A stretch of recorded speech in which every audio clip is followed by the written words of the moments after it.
As the U.S. helps the Iraqi government in its fight against ISIS, the country's military is missing one vital ingredient, that is air power. Today, the Iraqis will get their first shipment of American-made F-16s, but they will be delivered to a base in Arizona because Iraq is still too dangerous. Margaret Brennan went to Tucson for a story you will see only on CBS this morning.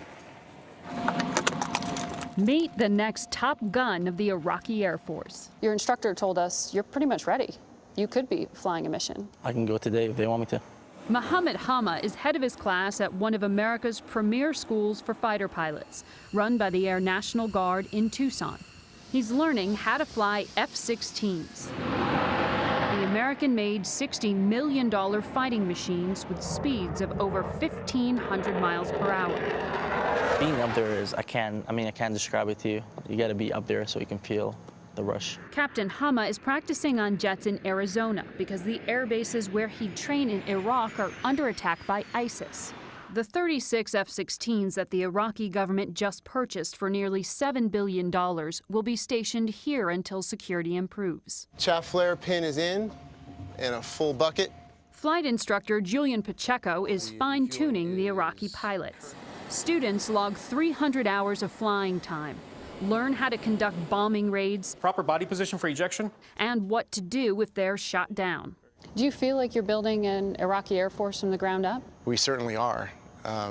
Currently, they don't have a great tactical presence in Iraq, and this is going to be a great way for them to join the fight to defend their nation. There are 14 pilots training, but we couldn't show their faces because, if recognized, it could endanger them and their families. Lieutenant Colonel Pacheco said the war does affect training. If they're not ready to fly because their mind is somewhere else, then they let us know, and we quickly take them off the schedule and give them the time that they need to collect themselves and then report back to work ready to fly. The major question is when Iraq will finally be safe enough to host this new Air Force. When do you expect these pilots to actually fly a mission in Iraq?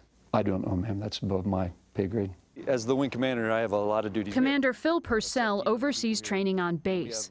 He's trying to keep the pilots from getting rusty and hopes to use the delay to their advantage. The only thing that this allows us to do by having the aircraft here, once again, is to allow them to have more opportunity to gain more experience while they're here and waiting to go back home. Captain Hama said the Iraqi people need their help now. They can't wait to see the F-16 actually flying over Iraq to provide some cover.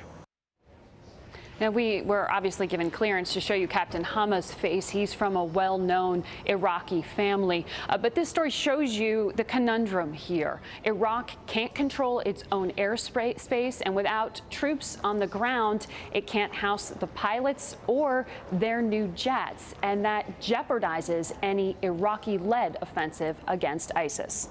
And Margaret, who paid for those jets? The Iraqi government did. It's $6.5 billion for about 36 jets over time. All right, Margaret, thank you. Great reporting.